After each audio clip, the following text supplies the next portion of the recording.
Jared Polin, Frono's, I messed up the point. Frono's photo. It's always left, right, left.com, and welcome to another video. And this time I'm not going to yell too much. Well, I may yell a little bit. A friend of mine, Debbie Bernstein, I shot her daughter's, I didn't shoot her wedding, she's not old enough. I shot her bat mitzvah a couple years back, and we've stayed in touch about helping her with her photography. She has a Nikon D70, which I think is one of the most fantastic cameras Nikon ever made. I still think it's fantastic nowadays, even though the ISO quality isn't the best. She also bought a 70-300 4.5 to 5.6, which is a very good lens for outdoor shooting and for sports and people just getting into it. I sent her the video guide a long time ago for her to learn, and then she sent me this picture and said, can you do your magic on this picture? Can you edit it and make him stand out? You know, there's too much shadow in his face. So now I saw the image, and it's not a bad image. The composition is... Oh, she gave me permission to go ahead and do this as long as I didn't yell at her. And I'm not yelling at her at all. This is a fantastic capture. This is not cropped. This is right out of the camera. The picture part about it, the moment captured is right on. Can't yell at that. But what I can yell at are the settings. Because when I saw the settings, I was like, oh, this isn't just going to be an editing video. We're going to talk about these settings and what you can do mentally to think about it. I knew she was in auto. I said, oh, snap, 1/2500th of a second at f8 at ISO 1600. I'm like, that's got to be auto. And I believe with the D70, you set the ISO, and then it will do the rest in auto, I think. I don't think it had auto ISO. I could be wrong. I do have one sitting over there. But ISO 1600 outdoors at f8, nah.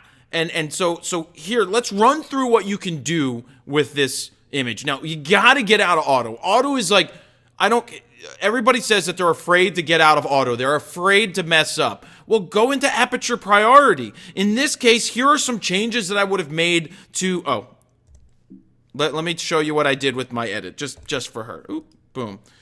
It was this. I just did a quick tweak.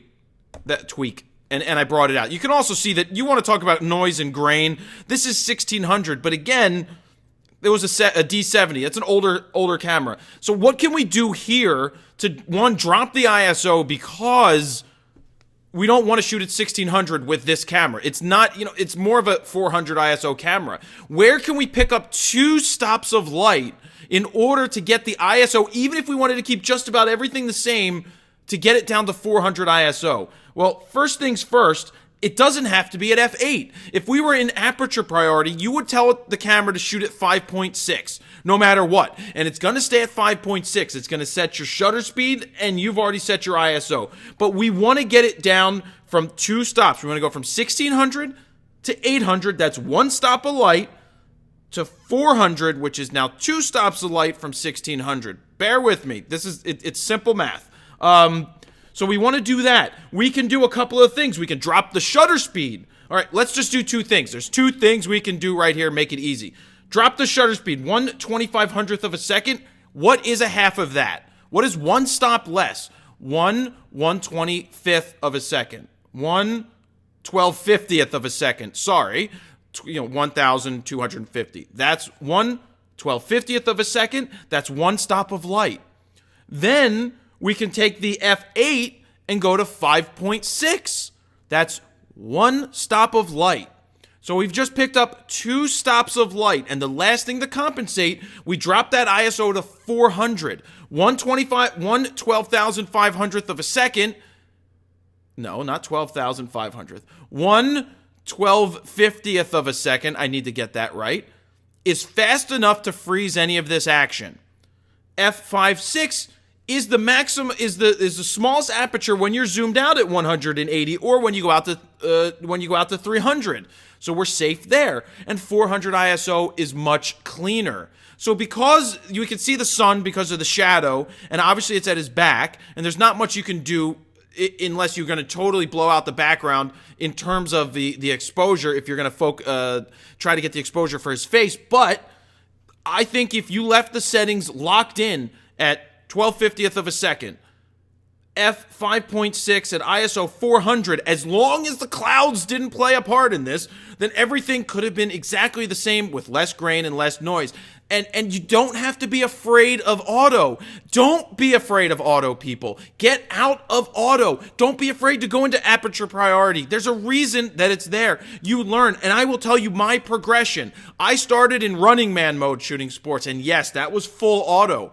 But then I started to go, well, what do these settings really mean? I want to start to do more with my camera because I could do a better job. Then I got into aperture priority. And for a long while, I was in aperture priority until I was like, oh, now I can make my tweaks myself because I don't want the camera exposing for the shadows of his face, or I don't want it to just expose for the background here, which is much brighter than his face, thus giving a shadow. I don't want to do that. Just simple. We've done a few things with the stops. Pretty easy how we took this auto settings that I don't like that the camera did and brought everything down. The autos, okay, let me take that back. The auto settings are fine. They created the almost proper exposure, but the limitations of the camera at 1600 aren't good.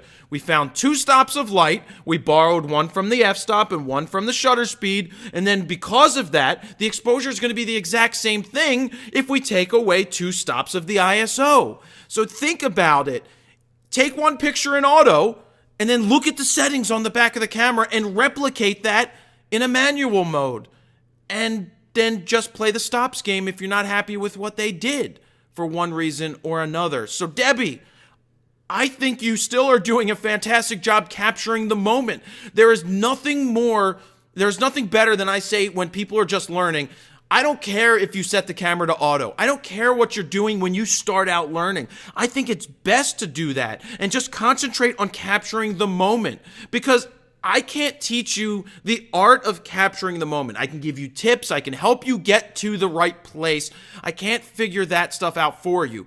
But I can teach you how to get the proper exposure all day long. So if you start with a really good eye and you're just out there shooting, and this goes for kids just starting or adults just starting, anybody just starting, if you just focus on getting the picture and composition and framing, that's the best thing you can do, because I can teach you or you can learn the rest later. So I think you're still doing a great job capturing the moment. You filled the frame tremendously well here with this horizontal. Would it go vertical? Possibly, but I don't think you would have. I like the horizontal feel of this.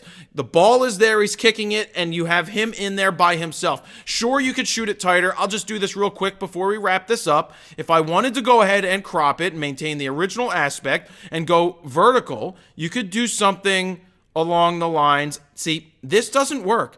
Just the way that he's in it, I wouldn't like the image to look like this, because then he's too out of balance off to the side. So pretty much,